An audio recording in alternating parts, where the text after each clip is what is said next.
अगर मुझे अशरीरी बनना है, विदेही बनना है, निराकारी बनना है, उसके लिए पांचवी धारणा है पर चिंतन से बचना।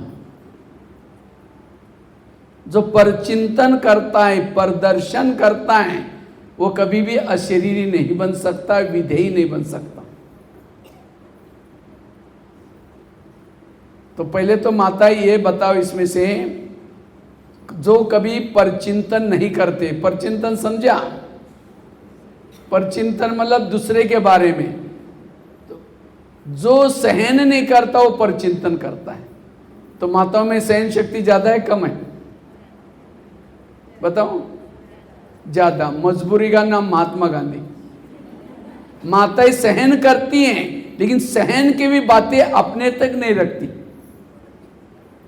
समझो पति ने कुछ बोला, टक करके थप्पड़ थोड़ी मारेंगे, चुप तो बैठेगी। लेकिन जैसा पति खेती में चला गया या ऑफिस में चला गया, चुपके से पानी भरने के बहाने, माचिस लेने के बहाने पड़ोसने के बाद जाएगी। फिर पहले पूछेगी खाना खाया?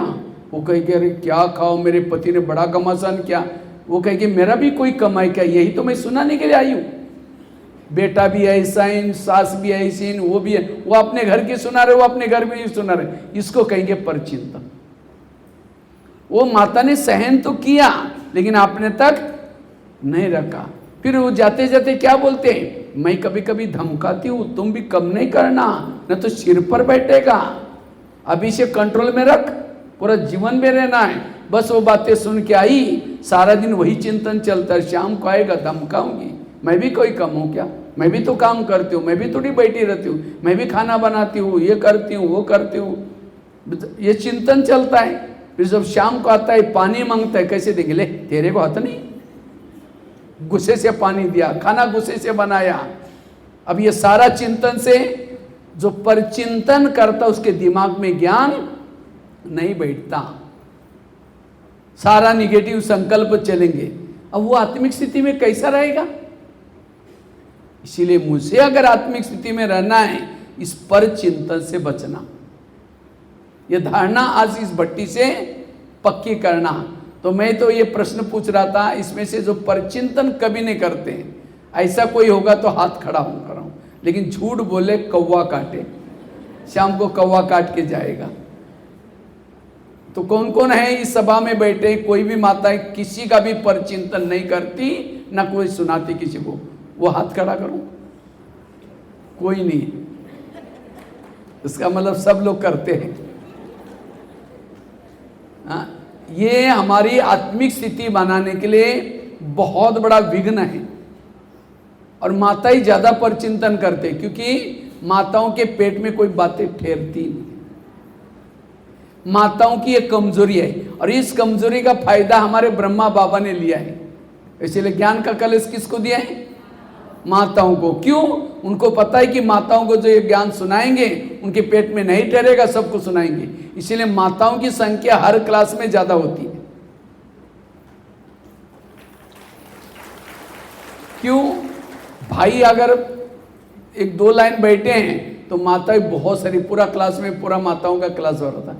क्योंकि माताओं को पता है कि समझो अभी भट्टी है तो सबको कहेंगे अरे भट्टी है तुम भी चलना, तुम भी, सबको सुनाएंगे।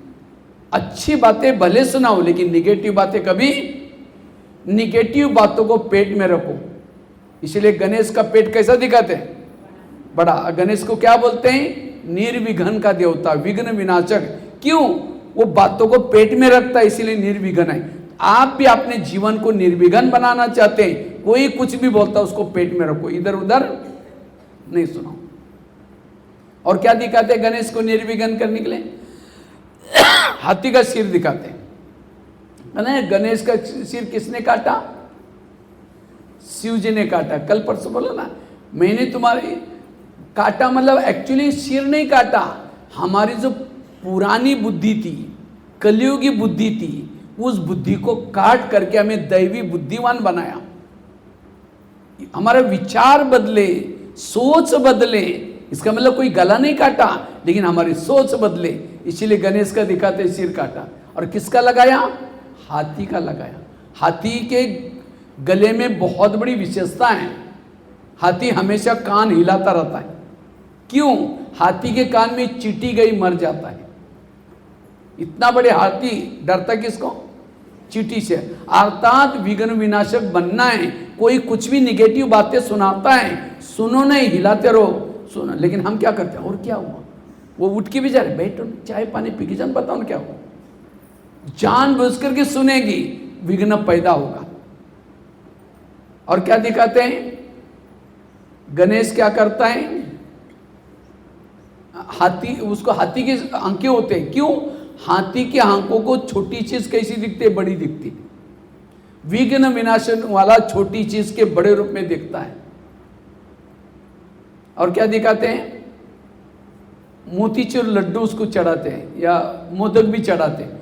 मोतीचूर लड्डू मतलब लड्डू बूंदी का बनता है, कई बूंदियां इकट्ठे करके लड्डू बनाते हैं। और कैसा होता है? केसरी कलर वाला वो बूंदिया होती है।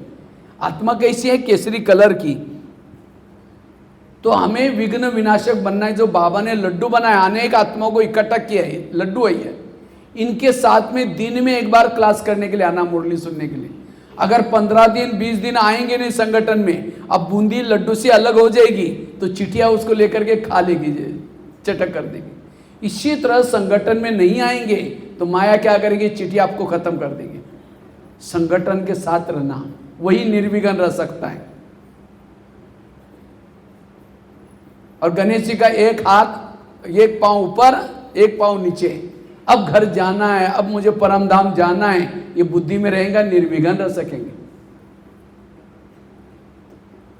तो निर्विघ्न बनने के लिए परचिंतन कभी नहीं करना, तब अशरीरी बन सकेंगे, निराकारी बन सकेंगे, विधेयी बन सकेंगे। क्यों? परचिंतन करने से, जैसे किसी के घर में जाओ, उनके बच्चे भी बैठे, बाप भी बैठा है, और बच्चों को कहेंगे बच्चा ठीक नहीं, नालायक है, ऐसा है वैसा है, और बाप को कहेंगे आप बहुत अच्छा, आप कितने अच्छे। बाप कहेगा तुम पहले यहाँ से भाग जाओ, तुमने मेरे बच्चों की गिलानी की, तुम मेरे को अच्छा बोलता है। इसी तरह सारा दिन कहेंगे वो बहन ऐसे है, भाभी ऐसे है, पड़ोसनी ऐसी है, वो ऐसे।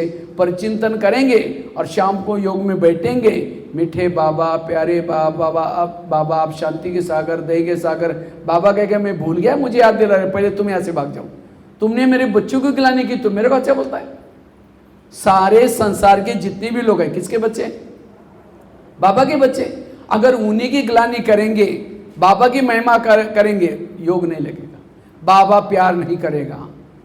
भगवान से प्यार करने के लिए भगवान ही रची हुई दुनिया का हर इंसान मुझे प्रिय चाहिए। इसलिए कभी भी परचिंतन ना करना। जो परचिंतन से मुक्त है वो है शिव शक्ति। परचिंतन करने वालों के साथ भगवान नहीं रह सकता। इसलिए आज इस भट्टी से यह धारणा पक्की। इसलिए कभी मुरली में भी आता है, बच्चे झगमुई नहीं करो, बच्चे किसी का परचिंतन नहीं करो। ये क्यों बोलता है बाबा? क्योंकि परचिंतन करने से आत्मचिंतन, परमात्मा चिंतन, अशरीरी स्थिति की नहीं रही। सरस्वती किसके ऊपर बैठी है? हंस के ऊपर बैठती थी। हंस के ऊपर, हंस अर्थात अंदर बाहर स्वच्छ। कौवे के ऊपर क्यों नहीं बैठी सरस्वती मां? कौवा अंदर कुछ, बाहर। तो इसी तरह जिसके मन में कुछ है, दिमाग में कुछ है, बुद्धि में कुछ है, उसके दिमाग में। अब कोई समझो बहन या भाई सामने नहीं है और पीछे से मिल करके बुराई करेंगे, बहन जी ऐसी है, वो ऐसी है, वही। अचानक जिसकी बुराई करे वो आ गई, आते क्या बोलेगा? ओम शांति, अभी हम आपको याद कर रहे थे, मुख में राम, बगल में छुरी। उसके दिमाग में बाबा कैसे बैठेगा? परचिंतन करने वालों के दिल में भगवान।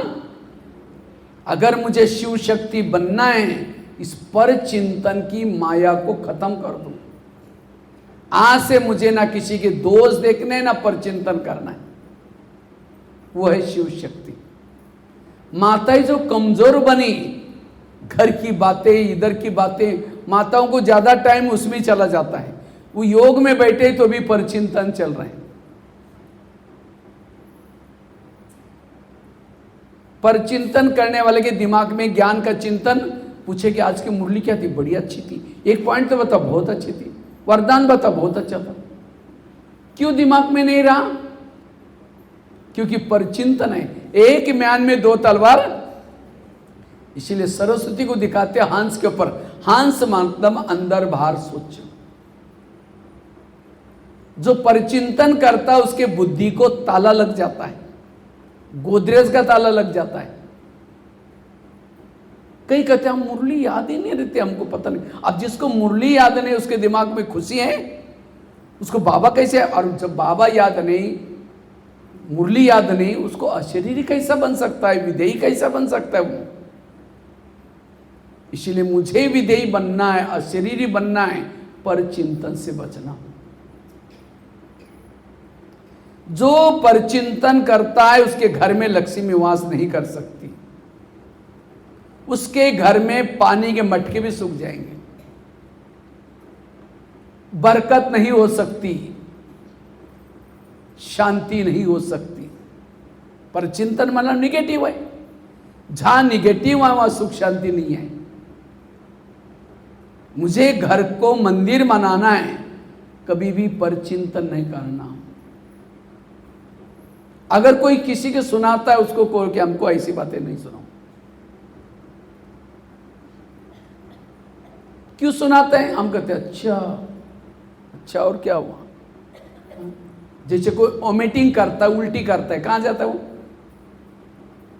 वोमिटिंग करने वाला कहां जाता है? वॉश बेसिन में।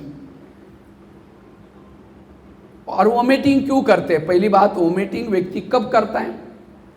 अगर कोई चटपटी चीजें खाई, तला हुआ सड़ा हुआ खाया, पेट में डाइजेस्ट नहीं हुआ, तो क्या करता है? उल्टी करता है। कि कहां करता है उल्टी? वॉश बेसिन में। इसी तरह सारा दिन जो चटपटी बातें, चटपटी समाचार सुनता है, चटपटी बातें सुना, पेट में डाइजेस्ट नहीं हुआ, उल्टी करता है। कहां करता है? कान में। कान कोई वॉश बेसिन तो नहीं है ना? वैसे कान का आकार कैसा है? सुंदर सा वॉश बेसिन है, बीच में एक नली भी है। जैसे वॉश बेसिन को भी नली होती है, इसी तरह कान को भी एक नली भी है, वॉश बेसिन। और हर एक का वॉश बेसिन फिक्स है। जब ऐसी कोई समाचार बातें सुनता है, बस उसको फोन करके बताएगा आ जाओ, वंडरफुल है, आ जाओ, सुनाता हूं। वो नहीं आता तो कहता है मैं ही खुद आऊंगा, वॉश बेसिन के पास खुद ही जाएंगे और उल्टी करेंगे। वॉश बेसिन की पानी कहां जाता है? अंदर। तो हमने भी कान से सुनी हुई बातें कहां जाते हैं?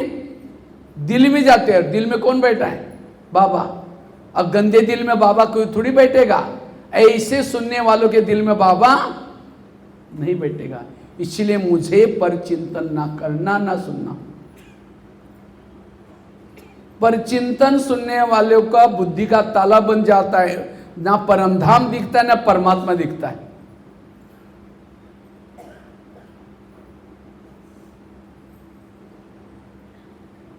एक मुरली में बाबा ने कहा, जो बच्चे परचिंतन करते हैं, परचिंतन करने से वायुमंडल खराब हो जाता है। बाबा जो ऊपर तपस्या कर रहा है वो देखता है कि कौन सा बच्चा बदबू फैला रहा है। बाबा को लगता है कि मैं अगर परमान की होती मुझे, मैं नीचे जाकर वो बच्चे का मुंह बंद करता। कितना अच्छा संगम युग चल रहा है और तुम वायुमंडल खराब कर रहे हो। तो बाबा को परेशान करें। और जो बच्चे योग लगाते हैं वो खुशबू फैला रहे हो, किसी को ज्ञान सुनाते खुशबू फैल रहे, तो बाबा को इतना खुशी हो जाता है। मैं जाकर उस बच्चे को बाबा उस समय डांस करता है, वाह बच्चा वाह करके। तो इसी तरह बाबा परमधाम, जैसे कोई भी गवर्नमेंट क्या करता है, कोई फैक्ट्री से काला धुआं निकलता है तो गवर्नमेंट क्या करता है? उसको लॉक करता है, बंद करता है। इसी तरह परचिंतन करने वालों के बुद्धि का ताला बाबा बंद करता है। ये छत्तीसगढ़ के कौन सी फैक्ट्री से धुआं निकल रहे हैं? और 63 जन्मों से हम भक्ति मार्ग में जाते थे मंदिर में। क्यों? भगवान मेरे बुद्धि का ताला खोलो। अब मुश्किल से ताला खोल दिया, फिर काला धुआं निकालने शुरू करेंगे तो बाबा क्या करेगा? दोबारा ताला बंद करेगा। कईयों के ताले बंद हो गए बीके होने के बाद। इसीलिए ना उनको खुशी है, कई सालों से ज्ञान में चल रहे, ना मुरली याद है, ना कोई स्लोगन, कुछ भी याद नहीं, बिल्कुल ताला लगा हुआ, चेहरे में कोई खुशी नहीं है। क्यों? परचिंतन करने की आदत है। इसीलिए हमें कभी भी, बाबा तो कहते हैं जो मेरे अच्छे अच्छे बच्चे थे, ज्ञान योग करते थे, लेकिन आज वो है नहीं, चले गए। क्यों? क्योंकि उन्होंने किसी का परचिंतन किया, यहां से वो परचिंतन करने वाला ज्ञान में चल नहीं सकता। एक बहुत सुंदर एक कहानी आपको सुनाता हूं, बड़े ध्यान से सुनना। एक सत्संग चलता था और उसी सत्संग में बहुत सारे लोग आते थे।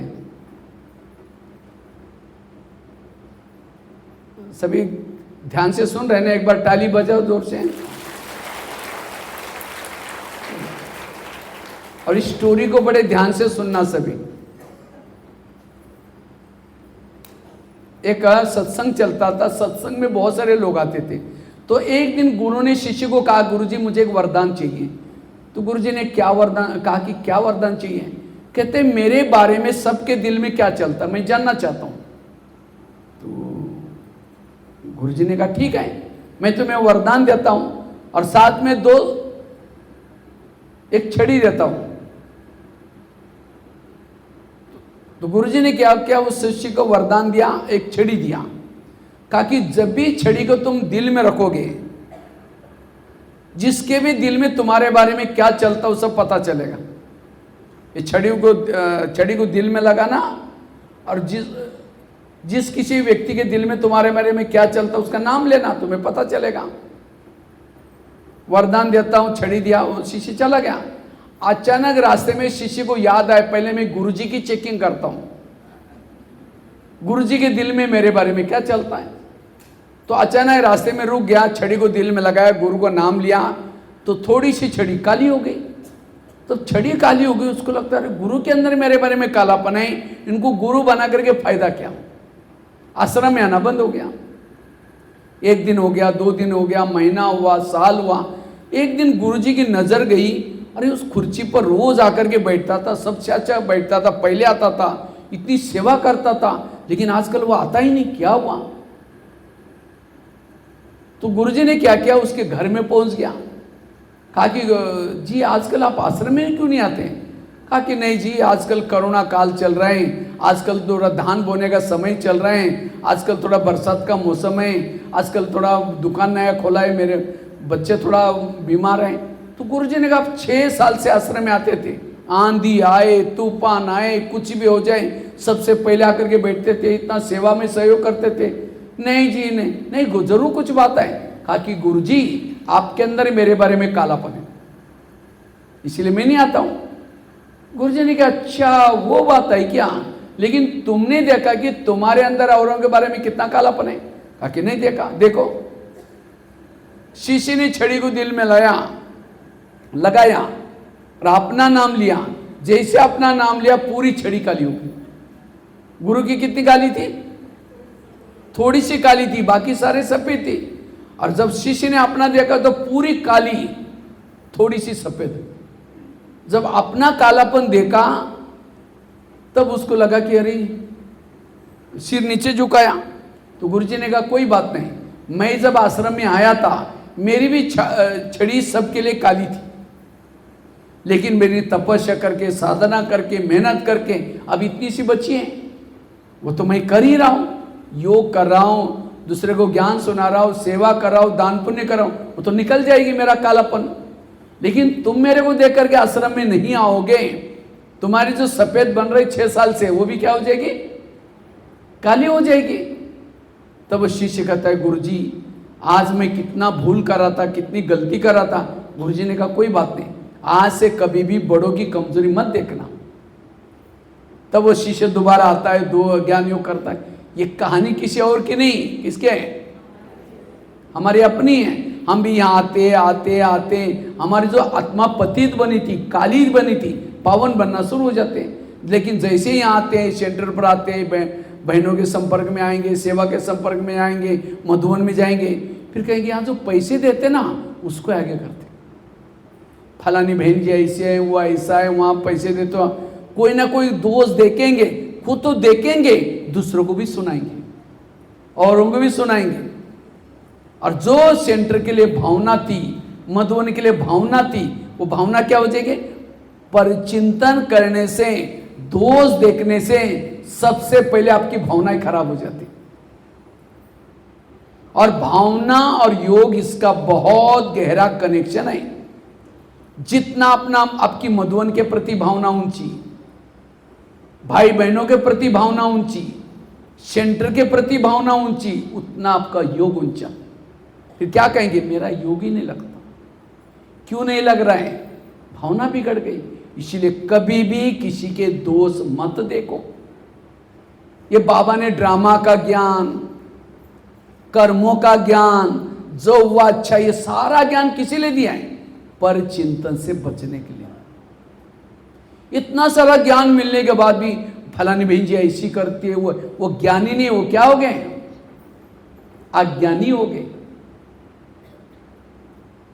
आकाश में थूकेंगे, थूका कहां आएगा? अपने सिर पर आएगा।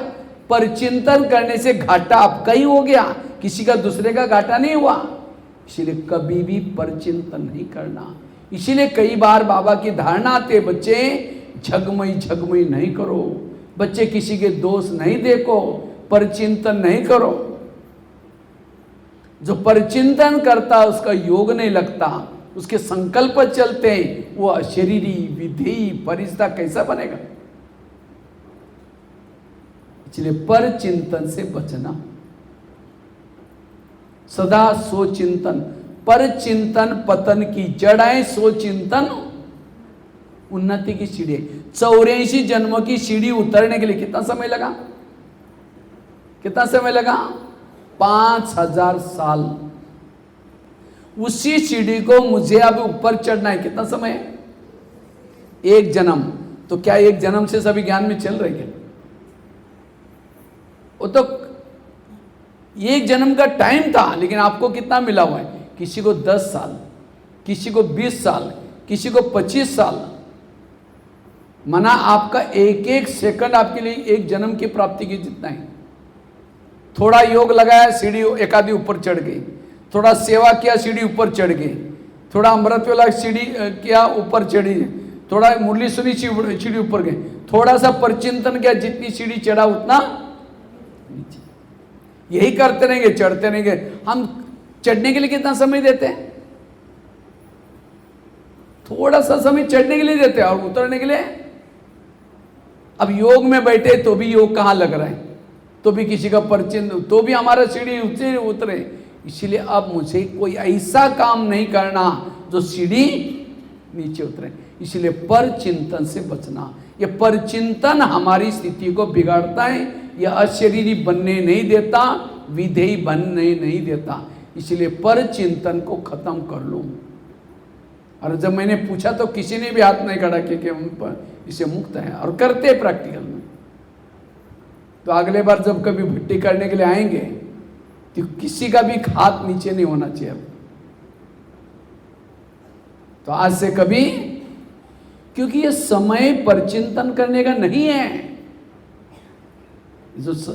ये समय है अशरीरी बनने का, ये समय है विधेयी बनने का, ये समय है जन्म जन्मांतर के पाप को खत्म करने का। अगर इसी समय परचिंतन करेंगे तो आज रात कोई भूकंप होने वाला था, बिजली गिरने वाली थी, कुछ होने वाला था, लेकिन बाबा को मेरे ऊपर दया आई और सोचे कि इसको मैं जिंदा रखता हूं कल के लिए, ताकि कुछ कर ले। और उस दिन को मैंने, बाबा ने मुझे मेरे पर मेहरबान की, तो उस दिन को मैंने कैसे बिताया? पर चिंतन करने में बिताया। एक शिष्य था, वो यात्रा में गया। उसकी यात्रा बहुत आनंददायक हुई शुरू में, लेकिन लास्ट में उसकी यात्रा जंगल से शुरू हो गई। जैसे जंगल से शुरू हो गई, उसको डर लगता है, भय लगता है, तो भी हिम्मत करके जाता है। तो चलते चलते क्या हो गया, अचानक उसने पीछे मुड़ के देखा, एक शेर लगा होता उसके पीछे। तो शेर से बचने के लिए यात्री दौड़ता है, पीछे मुड़ता है, फिर दौड़ता है। तो अचानक वो यात्री कुएं में गिर गया। जंगल में कुआं था, बेलपतियां बड़ी थी, तो कुएं में भी नीचे नहीं गिरा, बीच में बेलपत्ती पर लटक गया। उसको जान में जाने अच्छा है, मैं क्या हो गया, शेर से तो बच गया। उसको लगा शेर तो भागा होगा आगे, जैसे ऊपर करके देखता है शेर भाग गया होगा, शेर ऊपर से नीचे देखता है। तो यात्री शेर को क्या बोलता है, मैं ऊपर आऊंगा नहीं तो मेरे को क्या खाएगा। इतने में से यात्री को लगता है देखता हूं पानी कितना कुएं में, पानी देखने के लिए सिर नीचे किया, एक नीचे से बड़ा सा अजगर मुंह फैला करके उसके तरफ आ रहा था। उसको लगा कि मेरे लिए कोई शिकार आया, आवाज आया। अगर वो यात्री ऊपर भागता, ऊपर कौन बैठा है, शेर। और इतने में उसकी नजर गई जिस बेलपत्ती पर वो लटका था, एक बाजू में सफेद चूहा उस बेलपत्ती को काट रहा है, दूसरे में बाजू में देखा एक काला चूहा उसके बेलपत्ती को काट रहा है। अगर वहां बैठा रहता तो भी जिंदा, क्योंकि वो बेल कटते ही कहां जाता, नीचे, नीचे गिरते अजगर के मुंह में चला जाता। ऊपर भागता शेर है, नीचे जाता अजगर है, बैठा रहता तो भी मर जाता। उस यात्री का फर्ज क्या था, जितने भी उसके श्वास रहे हैं भगवान को याद करके सफल बनाए। लेकिन उसके बजाय वो यात्री ऊपर से गिरा था, वह मधुमक्खियां बैठी थी, वो उड़ के चली गई, लेकिन उसका शहद नीचे लगातार कुएं में गिर रहा था। वो यात्री शहद लेकर के चाटने में मस्त हो गया, भूल गया मैं मरने वाला हूं। ये कहानी किसी और की नहीं, ये भी कहानी हम भी यात्रा करने के लिए कहां से आए, परम धाम से आए थे। सतयुग, त्रेता युग, द्वापर युग और कलयुग में भी शुरू में हमारी यात्रा बड़ी आनंददायी हुई। लेकिन अब सभी यात्रियों के पीछे कौन लगा हुआ है, ये विनाश रूपी शेर लगा हुआ है, और उससे कोई भी बचने वाला नहीं है। सुना है अमेरिका वाला या कोई देशों ने चंद्रमा पर प्लॉट बनाकर रख रहे, ताकि कुछ यहां होता है तो कहां भागेंगे। कई ने तो, कोई देशों ने बोले समुद्र के नीचे बड़ा बड़ा जो कांच का दीवार बना करके क्या किया है, रखे हुए, ताकि वहां जाकर छुपेंगे। बाबा कहता है मैं कालों का काल महाकाल हूं, मैं एक भी आत्माओं को यहां जिंदा नहीं छोड़ूंगा, चाहे कहीं छिप करके चंद्रमा पर बैठ जाए, चाहे पाताल में चला जाए, मैं कालों का काल सबको लेके जाने वाला हूं। ऊपर से शेर है, शेर मतलब बॉम्ब्स, और जिस धरती पर हम बैठे हैं उसको दो चूहे काट रहे। कौन से, सफेद चूहा है दिन, रात है काला चूहा। हम कहते ना हम इतना साल के बर्थडे मनाए, बर्थडे नहीं, इतना दिन आप मौत के नजदीक गए हैं, दिन हम बड़े नहीं हो रहे हैं, मौत के नजदीक जा रहे हैं। हमारा एक एक दिन इस धरती से कटता जा रहा है। और नीचे से ज्वालामुखी, कई जगह पर ऐसी ज्वालामुखी फटेगी, कई गांव के गांव, शहर के शहर उसके अंदर चले जाएंगे। तो अब हमारे श्वास कैसे हैं, गिनती के श्वास हैं। संगम युग के अब लगभग 10 साल बाकी है, 10, 11, 12 साल बाकी है। वो भी आपके नहीं है, आपको तो अचानक कुछ भी हो सकता है। कई ब्राह्मण अचानक अब कोई गिर गया, हार्ट फेल हो गया, कितनी सारी कहानियां हो रही। मेरा मम्मा तो कहती थी हर घड़ी को अंतिम घड़ी समझ करके चलो। इसमें फिर आप परचिंतन कब कर रहे, कितना समय अपने लिए दे रहे हैं। मुझे विकर्म विनाश करना है, मेरा अभी योग नहीं लगता, मुझे भक्तों को संदेश देना है, कितना काम मेरे पास पड़ा है, तो मुझे परचिंतन करने का टाइम कहां से मिला। जैसे वो यात्री शेर चाटने में मस्त था, तो हम भी क्या करते हैं, उसका फर्ज था भगवान को याद करने का, लेकिन उसके बजाय क्या करें वो शेर। इसी तरह हम भी क्या कर रहे हैं, मोबाइल देखने में, कुछ हंसी मजाक की बातें देखने में। आजकल मोबाइल आया, हंसी मजाक की बातें ऐसे करते रहे, टाइम वेस्ट कर रहे हैं। किसी का परचिंतन कर रहे, टाइम वेस्ट कर रहे हैं। इसलिए अब मेरा एक एक सेकंड मेरे लिए कितना जरूरी है, इसलिए परचिंतन में अपना टाइम, फलानी बहन जी ऐसी है, वो ऐसी है, वो ऐसे है। अगर दूसरे के दोष देखते हैं, आज जिस बहनों की आप कमी देख रहे हैं, आज उन्होंने कितना सालों से सेवा किया है, कितना पवित्रता की पालना की है, उनकी सफेद छड़ी कितनी है वो नहीं देखा। जैसे वो शिष्य क्या करता है, गुरु की काला तो देखता है लेकिन सफेद छड़ी नहीं देखना। आज वो भी इंसान है, हमारे से निकली हुई है, कोई कमी कमजोरी हो सकती है, निकल जाएगी, लेकिन सफेद छड़ी को देखो, उनकी बुराई को मत देखो। आज आपके अंदर कितने दोस्त थे, आपने बाबा ने आपका दोस्त देखा? आपके अंदर एक अच्छाई देकर के उसने क्या क्या आपको पसंद किया, क्या वो जानता नहीं है? वो जानता है सब कुछ। इसलिए अब मुझे किसी के दोस्त, भगवान को भी हमने मंदिर में जाकर क्या कहा है, भगवान मेरे दोस्त मन में ना रखना, उसको तो कहते हैं मेरे दोस्त ना रखना, और हम किसी के दोस्त अपने मन में। इसलिए पर चिंतन हमें अशरीरी बनने नहीं देता, आत्मचिंतन परमात्मा चिंतन करने नहीं देता। इसलिए पक्की धारणा करने, मुझे आज इस भट्टी के बाद से किसी की दोस्त नहीं देखने। दोस्त देखने वाला किसी को रिगार्ड नहीं देगा, रिस्पेक्ट नहीं देगा। जिसको ही बाबा कहते हैं, कभी मुरली में आता है, बच्चे झगमुई झगमुई नहीं करो, बच्चे गलत संगत, मतलब कि वो नॉन बीके नहीं, कोई बीके भी हैं, बहुत पुराना है, सेंटर पे भी रहते हैं, अगर किसी की बुराई सुनाते वो भी संग दोष है। ऐसे संग दोष से दूर रहो। समझो कोई व्यक्ति, आप जा रहे थे, अचानक किसी ने किचरा ला करके आपके शरीर पर डाल दिया, आपके कपड़े खराब हो गए। अब जब जाएंगे तो आप ऑफिस में या कहीं भी लोग तो चिढ़ाएंगे, इसीलिए वापिस जाएंगे, कब ड्रेस चेंज करेंगे, टाइम चला गया ना। दूसरी दिन वही व्यक्ति खड़ा था जिसने कल किचड़ा डाला था, तो क्या करेंगे? कहेंगे आपने तो कल किचड़ा डाला, मजा आई, आप भी डाल दो, बोलेंगे। इसी तरह मैंने खूब योग लगाया, अमृतवेला की स्थिति बनाई, जा रहे थे, चलते चलते कोई व्यक्ति मिला। शुरू तो होता है ज्ञान से, आजकल संगम युग चल रहा है, बहुत अच्छा चल रहा है, लेकिन अपने यहाँ की बहनें देखो ऐसे है, वो ऐसी है, वो शुरू हो जाता है फिर, और उसमें हम सम ये होते हैं। अब मेरी स्थिति बिगड़ गई, जो मैंने सवेरे मेहनत की स्थिति बिगड़ गई, फिर दूसरे दिन मेहनत करके स्थिति बनाई, फिर वही सामने जो, और उसने कई बार किचड़ी डाला है, वो कभी भी अच्छी बात किया ही नहीं किसने। तो ऐसे व्यक्ति से दूर रहना, पर चिंतन से बचना। कई भाई बहने कहते जब ज्ञान में आए थे ना, हमारा योग अच्छा लगता था सब कुछ, लेकिन अब पता नहीं क्या हो गया। जब आए थे हम सबके अच्छाई देखते थे, जैसे जैसे आगे बढ़ते गए बुराई का पता चला तो बुराई देखते, इसलिए फिर हमारा योग, इसलिए योग नहीं लगता, शरीर नहीं बनते। उसका एक कारण है सूक्ष्म, पर चिंतन पर दर्शन, इससे बचना। पर चिंतन करने वाला भगवान प्यार उसको नहीं कर सकता। एक शिष्य था, भगवान के पास गया, कहता है भगवान मैं बहुत आगे बढ़ना चाहता हूँ, मैं अपनी उन्नति करना चाहता हूँ। भगवान ने कहा ठीक है, मैं उसके लिए तुमको वरदान देता हूँ, साथ में 2 थैले देता हूँ। भगवान ने कहा एक थैले को तुम पीठ के पीछे रखना, और दूसरे थैले को कहाँ रखना?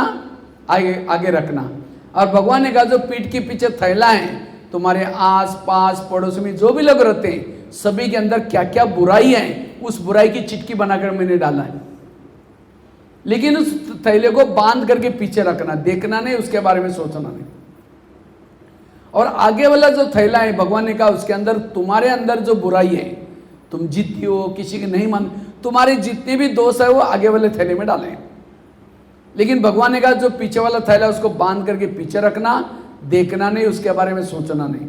और आगे वाला जो थैला है उसको खुला रखना, बार बार हाथ डाल के देखना मेरे अंदर क्या बुराई है, परिवर्तन करना, तुम्हें सुख शांति सब मिलेगा, जाओ। लेकिन भगवान ने कहा वो थैले का ध्यान रखना, पीछे का थैला पीछे और आगे का। कहते हैं भगवान मुझे सुख शांति चाहिए, तो मैं ऐसा ही करूंगा जैसे आपने बोला। वो थैले लेके चला गया।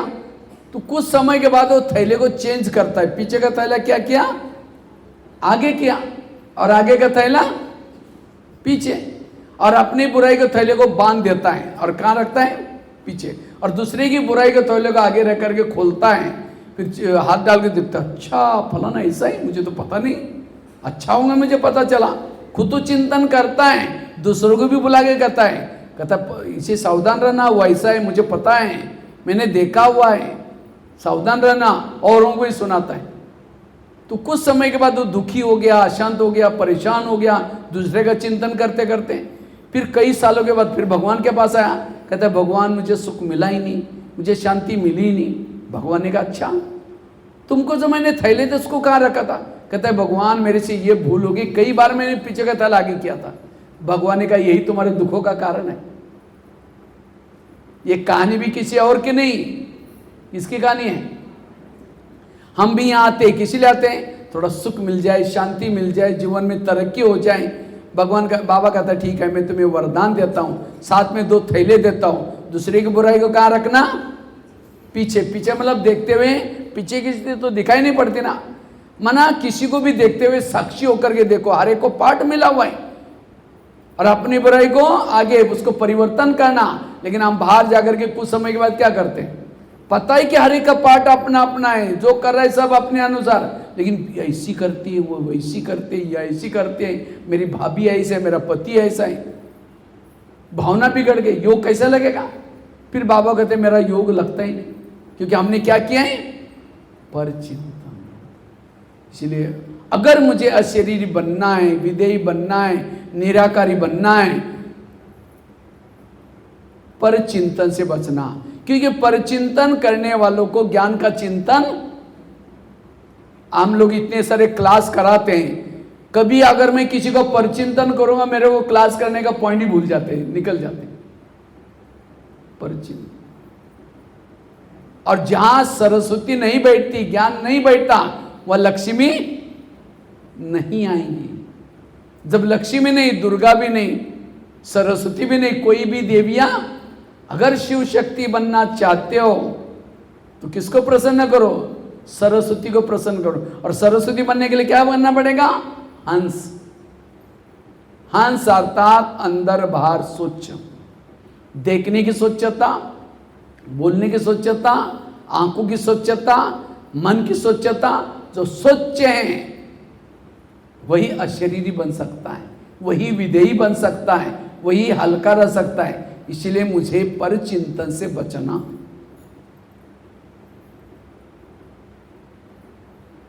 कभी भी आज से परचिंतन न करना, न सुनना, न सुनाना,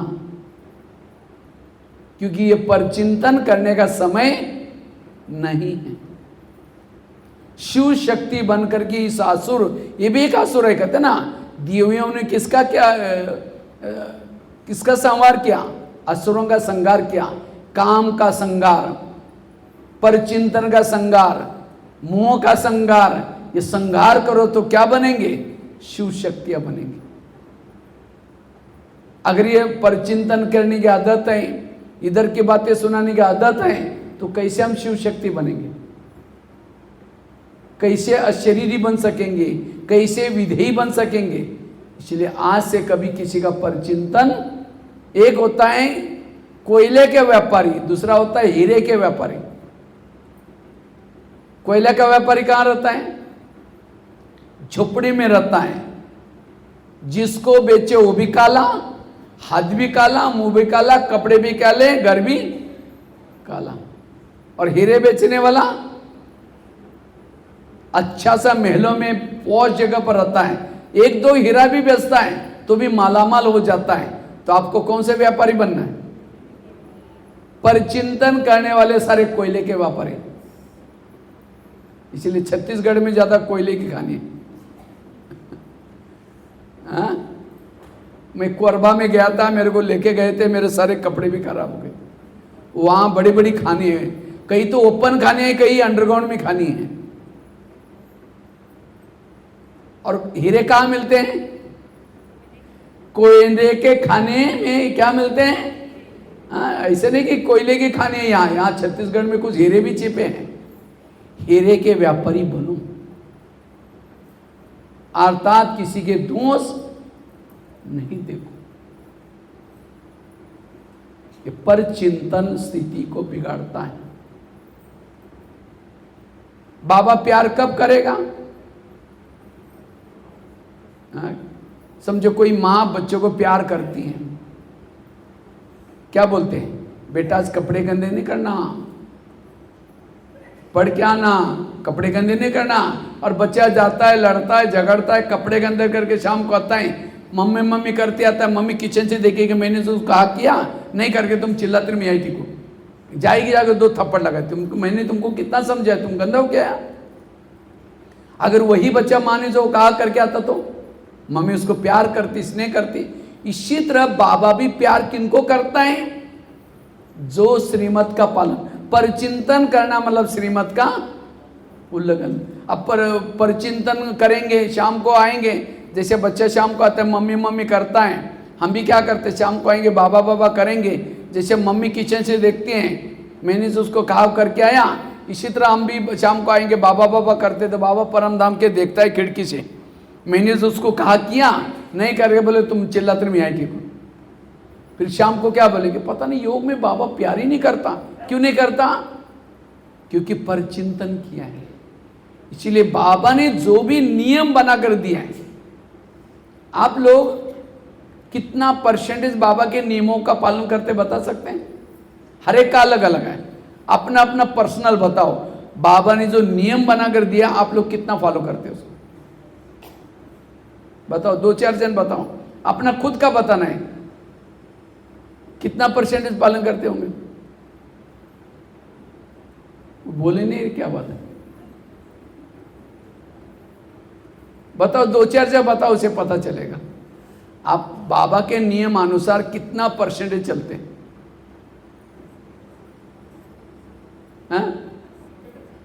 एक माता ने कहा 80%, और बताओ। हाँ 90%, पीछे से एक भाई का आवाज आए 90, और माताएं बताओ, अपना अपना बताना है। नियम तो पता है ना, अमृत वाला उठना नियम है, मुरली सुनना नियम है, शुद्ध भोजन करना नियम है, पवित्रता पालन करना नियम है। तो ये सारे नियम टोटल आप लगभग कितना परसेंटेज पालन करते हैं? आप अपने को कितना मार्क दे सकते हैं? ये मैंने पूछा है। और बताओ।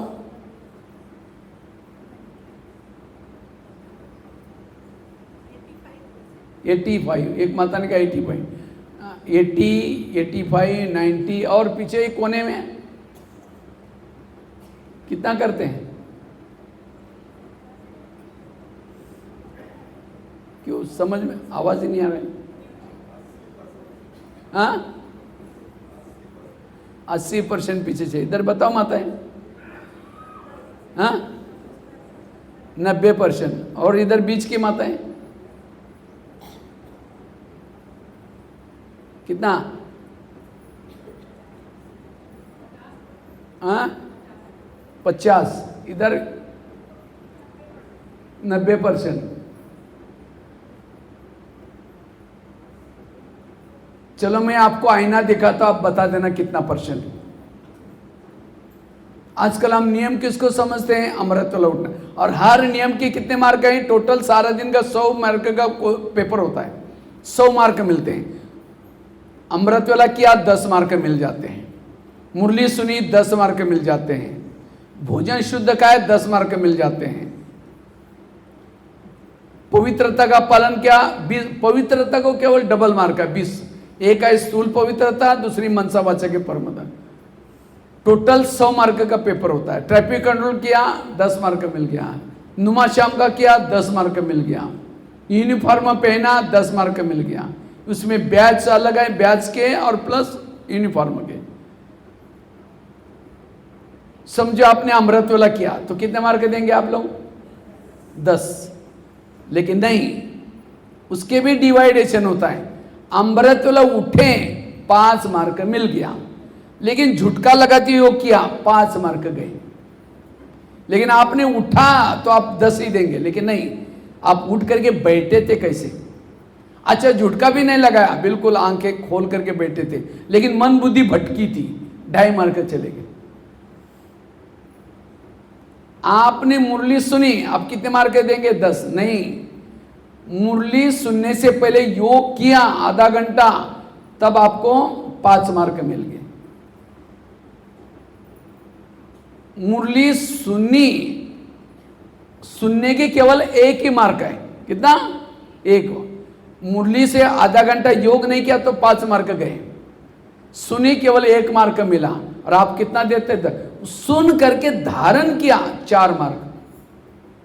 धारण करने के 4 मार्क क्लास के पहले योग करने के 5 मार्क का प्लस सुनने के टोटल तब 10 मार्क दे सकते हैं, लेकिन आप कितना देते हैं?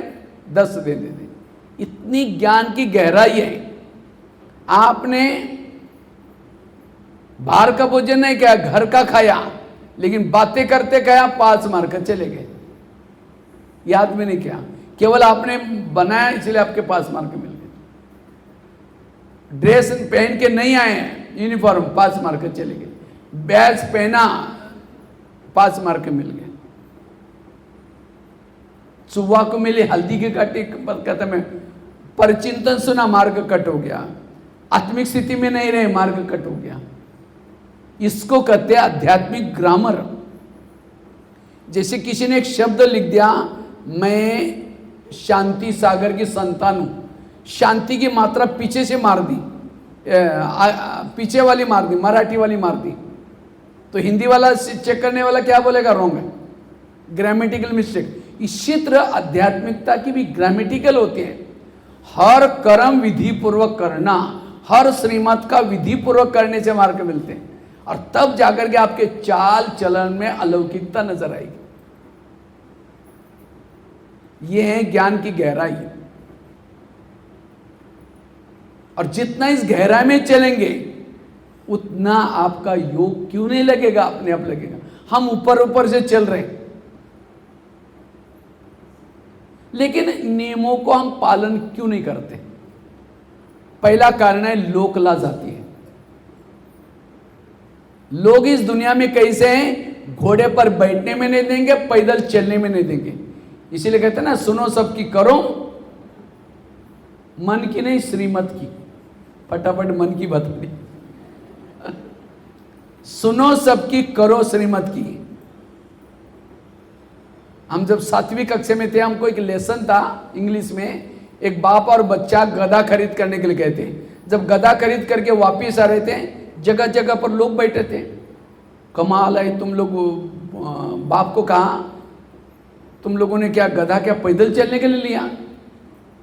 बेचारे छोटे बच्चों को चला के लेके जा रहे हैं। लोग लाज होकर के बच्चों को बिठाया ऊपर, आगे गए। दूसरे प्रकार के लोग मिले, कमाल है, तुम जवान लड़का ऊपर बैठा है, बूढ़े को चला रहे, शर्म नहीं आती? बच्चा नीचे उतरा, बाप ऊपर बैठ गया, आगे गए। तीसरे प्रकार के लोग मिले, कमाल है, तुम लोगों ने गधा क्या पैदल चलने के लिए लिया? दोनों भी बैठ गए। आगे चौथे प्रकार के लोग मिले, गधे को मारना है क्या? दोनों भी बैठे। वो नीचे उतरे, एक रस्सा ढूंढा, आगे के पांव पीछे के पांव बांध दिया, एक बांस ढूंढा, अंदर डाल दिया, कंधे पर उठाकर चल पड़े। अब गधा तो उल्टा हो गया, परेशान होने लगा। वो पांव हिला, एक नदी के ऊपर जा रहे थे, नदी, वो रस्सा टूटा, सीधा नदी में गिर के गधा बह के चला गया। ये है दूसरे की बातें सुनने से घाटा। यहाँ आएंगे तो लोग क्या बोलेंगे? अरे कहाँ ओम शांति में जाते हैं, बाहर का खाना नहीं खाते हैं, फैशन नहीं करते, फिल्में नहीं देखते, ये नहीं करते, क्या इसके लिए दुनिया में आए? ठीक है, कल से यहाँ आना बंद करो, बाल खुले करके, एक पैंट पहन करके, एक सिगरेट लेकर के घूमो। कमाल है, अरे कमाल है, सावन महीना चल रहा है, कुछ पूजा पाठ करो, कुछ भक्ति करो। वो करे थे तब भी बोल रहे थे, करे तो भी। इसलिए लोक लाज नहीं करो। हाथी जब गली से चलता है, कुत्ते भौंकते, दौड़ता है क्या? वो अपने ही से चलता है। इसीलिए लोक लाज होकर के नियमों को नहीं तोड़ो। जो नियमों को तोड़ता है बाबा के प्यार के पात्र नहीं बन सकता। इसलिए बाबा जब प्यार करेगा, लगन में मगन हो जाएंगे, अशरीरी स्थिति बन जाएगी। सीता कमजोर क्यों बनी? क्यों बनी? लोक लाज। ये साधु है, अगर इसको भिक्षा नहीं देंगे इतना नाराज हो जाएगा, वो श्राप देगी। ये क्या मिला है? मन में मन मत मिक्स किया, आप श्रीमत में क्या मिलाया, और रावण उठा कर चला गया। इसी तरह हम भी किसी के घर में जाते हैं, हम बहुत सालों के बाद इनके पास आए, अगर इनका खाना नहीं खाएंगे तो क्या हो जाएंगे? नाराज हो जाएंगे, दुखी हो जाएंगे। ये श्रीमत में क्या मिला रहे? उसको तो राजी किया भगवान। ऐसा कोई काम ना करो जो भगवान नाराज हो जाए। भगवान तो नाराज नहीं होता, आपका भाग्य नाराज हो जाता है। इसलिए जो भगवान ने कहा है, बाबा ने कहा है, हाँ जी, उसके लिए कभी भी लोक लाज नहीं करनी। और वो आत्माएं अशरीरी बन सकते हैं, विधेयी बन सकते। बाबा के श्रीमत को इतना महत्व दो। मम्मा मम्मा क्यों बनी? बाबा ने कहा, मम्मा ने हाँ जी किया। इसलिए श्रीमत में जो हाँ जी करते हैं, मन मत मिक्स नहीं करते, वो सहज अशरीरी बनते, विधेयी बनते। कई बार बाबा के बच्चे बाबा के ज्ञान को उल्टा कर लेते हैं। समझे, कोई ज्ञान में चलते हैं, पति का पत्नी ज्ञान में चलते हैं, तो पत्नी पति को क्या बोलते हैं? भाई जी जल्दी चलो क्लास में, नहीं तो मुरली पूरी हो जाएगी। अगर यही बात पड़ोसनी को पता चलेगी तो सुनेगी तो, अरे ये तो अपने पति को भाई जी बोलते हैं। हाँ? और कल परसों उनको जब बैठे हैं शांति से, उनको कहो कि आप चलो ना, ब्रह्मा कुमारी में चलो ना, बहुत अच्छा ज्ञान है। उन्होंने कल की बात सुन ली थी, तब से बुद्धि में क्या डाला है? अगर इनके ज्ञान में चलेंगे, हमारे पति को भी भाई जी बनाना पड़ेगा। इसलिए वो ज्ञान में बाबा का ये डिसर्विस हो गया। इसलिए कई भाई बहन बोलते हैं ना, ब्रह्मा कुमारी में नहीं जाना, भाई बहन बनाते हैं, क्योंकि हमने कभी बोला होगा पति के लिए। बाबा का भाव है, जो पति पत्नी का, भाई बहन का जो रिश्ता होता है, ये पति पत्नी के साथ बनाना। कहने में जो भी बोलते हो बोलो, सासू को भी बहन जी बोलेंगी, बेटे को भी भाई जी बोलेंगे। इसलिए बाबा का कहने का भाव क्या है वो समझो। समझो कोई ज्ञान में चलते हैं, बाबा कभी कहते हैं बच्चे देह से संबंधी को क्या करो, भूल जाओ। तो कई भाई बहन इतना मगन हो जाते हैं अपने रिश्तेदारी का, जाते ही नहीं 5, 6, 7 साल जाते ही नहीं, क्योंकि बाबा ने कहा कि भूल जाओ। बाबा का भाव ये नहीं कि भूल जाओ मतलब जाना ना बंद करो। और हमेशा याद करते हैं हमारे रिश्तेदारी का 10 ट्रक है, उनकी जमीन भी बहुत है, वो विदेश में रहते हैं, सबको सुनाते रहते हैं और कभी जाते ही नहीं, तो फायदा क्या हुआ? जाना, बुद्धि से भूल जाओ, भले जाओ आओ, लेकिन बुद्धि किस में रहे? बाबा में। ये उसका बाबा का भाव। बाबा कहते बच्चे देह से संबंध को भी भूल जाओ, देह को भी भूल जाओ, ये देह तो विनाश है। तो कई बार बुखार आता है तो हम क्या कहते हैं, ये तो विनाश है ना, अभी 10 साल चलाना है, क्या करना है? इतना बुखार आएगा, प्रॉब्लम आएंगे। तो बाबा भले कहता है विनाशी है, उतना भी वैल्यूबल है। इसीलिए उसको बाबा का दिया है, इसको समझ करके ट्रस्टी होकर के उसकी सेवा करो। ज्ञान को हमने समझ, बाबा के पीछे कहने का भाव क्या है पीछे। एक भाई ज्ञान में चलता था 1-2 साल से, तो एक बार होटल में गया, होटल में जाकर के 1 किलो समोसा मंगाया। समोसा समझते ना, या सिंगाड़ा भी बोलते हैं सर।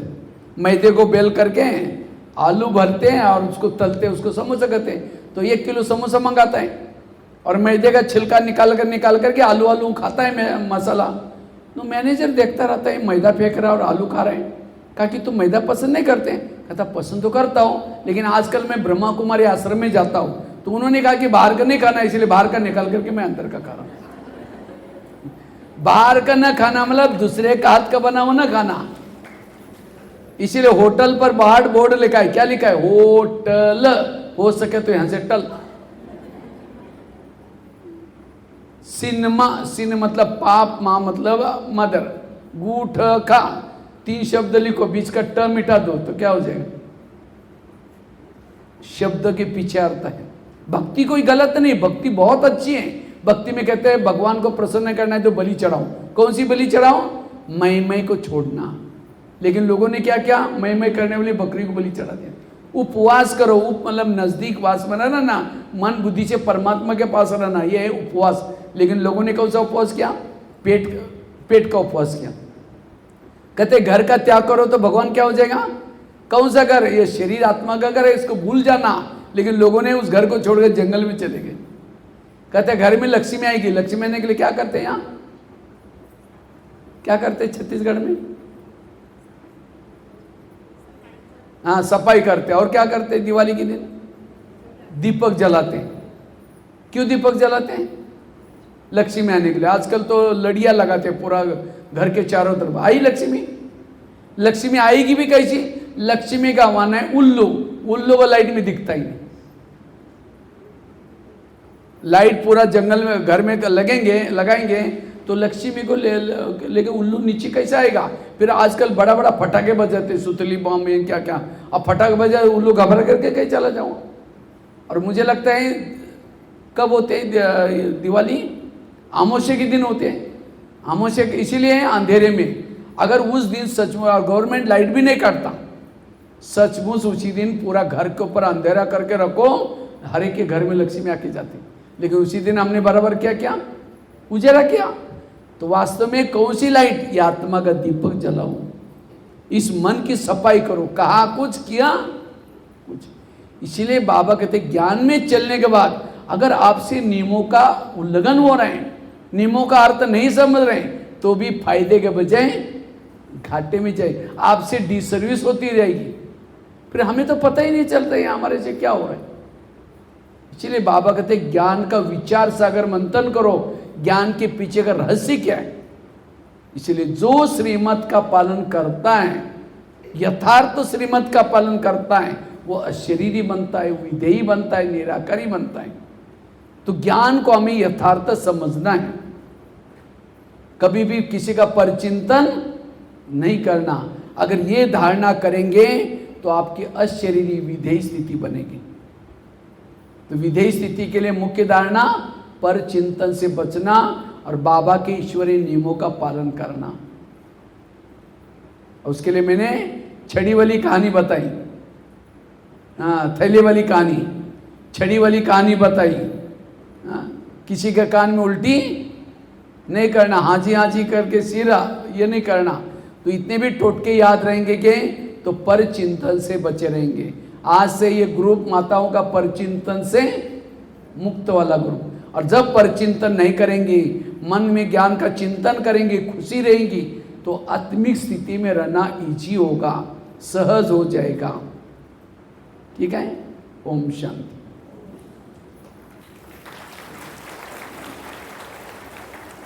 तो कितनी 5 धारणा बताई। ऐसे फिर शाम को भी और भी 2-3 इंपॉर्टेंट धारणा है, अगर वो भी करेंगे तब भी आपकी अशरीरी बनने का जो भट्टी का लक्ष्य है, ये अशरीरी बनने का अभ्यास करेंगे। तो सबसे पहला बात बताई, उसका महत्व क्या बताया।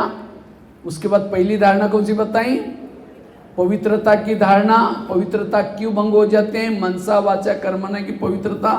दूसरी बताई 7 स्वरूपों का अभ्यास करना। तीसरी बताई निरहंकारी होकर के रहना। चौथी बताई सोमानों के अभ्यास, वो कैसे सोमान में रहना, वो योग में विजन बताया। और 5वीं बताई पर चिंतन से बचना, ईश्वरीय नियमों का पालन करना। तो 5 धारणा, और शाम के समय और भी 1-2 धारणा वो सुनेंगे। तो अशरीरी बनना आपके लिए बहुत इजी होगा, क्योंकि वर्तमान समय अशरीरी बनने से ही आपके जीवन की सारी समस्या खत्म होगी और आपको अंत में पास हो सकेंगे। जो अशरीरी स्थिति में रहता है उनका पद भी ऊंचा होगा। ठीक है, ओम शांति।